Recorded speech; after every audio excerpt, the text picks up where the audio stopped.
Bit-taħwit li jinsab maqbud fih, il-Partit Nazzjonalista mhux biss jidher li hu kompletament maqtuħ min-nies u realtà tal-lum il-ġurnata, iżda wkoll ikompli jesponi lilu nnifsu kemm hu nieqes mis-serjetà u letteralment dilettantesk. Il-ħamis wara nofsinhar il-Partit ta' Bernard Grech organizza konferenza ta' ħabarijiet indirizzata minn xejn inqas minn 3 kelliema tiegħu. Hawnhekk ippropona setta miżuri suppost tal-ġid tal-familji ġodda li jkunu jixtiequ jixtru l-ewwel residenza tagħhom jew dawk li minħabba dħul finanzjarju tagħhom isibu diffikultà mal-banek biex jisselfu għal dan il-għan.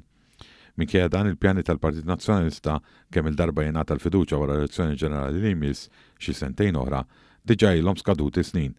Waqt li eluf kbar ta' familji f'pajjiżna diġà gawdew u għadhom gawdu minn skemi identiċi maħruġin mill-awtorità tad-djar b'investiment ta' miljuni kbar mill-Gvern Laburista.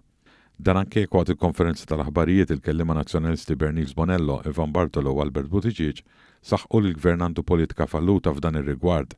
Saħansitra ddikjaraw li fit-12 sena dan qatt ma ħal passi meħtieġa biex indirizza b'mod serju il-problema tal-affordabilità tal-proprjetà.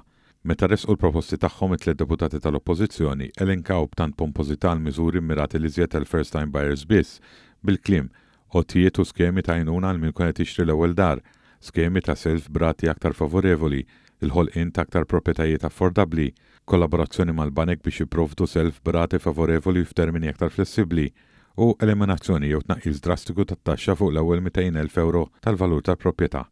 Affarijiet li l-awtorità tad-djar diġà ilha tipprovdihom, inkluż għal individwi jew familji vulnerabbli li mhux bil-forsi jkunu first time buyers, imma anke dawk f'ċirkostanzi diffiċli, bħal pereżempju li jkunu għadhom kemm temmew relazzjoni jew żwieġ u jkunu obbligati joħorġu mid-dar matrimonjali tagħhom. Fost dawn anke l-eliminazzjoni totali tat-taxxa fuq l-ewwel 200,000 euro tal-valur tal-ewwel proprjetà u mhux it-tnaqqis kif ippropona l-Partit Nazzjonalista. Fil-fatt kif indikat fl-artiklu 23 tal-liġi għall-eżenzjoni tat-taxxa, Gvern Laburista ilu jifranka din it-taxxa minn fuq il-familji ġodda sa mill-2013, l-ewwel b'miżura fuq l-ewwel 150,000 euro. Sussegwentement din żdiedet tal-ewwel 175,000 euro fuq il-valur tal-proprjetà fl-2019 u mill-aħħar 5 snin il hawn il-ħelsien mit-taxxa tela l-ewwel 200,000 euro tal-proprjetà. Dan waħdu wkoll jixed kemm il-Partit ta' Bernard Grech hu kompletament maqtuħ mir-realtà u minn dak li diġà gawdew eluf ta' first time buyers Maltin u anke Ħawċin li min-naħa tagħhom ukoll għandhom benefiċċji akbar. Iżjed minn hekk il-Gvern ukoll jgħin individwi jew familji li jsibu diffikultajiet mal-bank biex jixxu djarhom u dan bi skemi vantaġġużi bħal New Hope, l-Equity Sharing, Sirsi d-Darek u l-ħruġ tal-10% kapparra.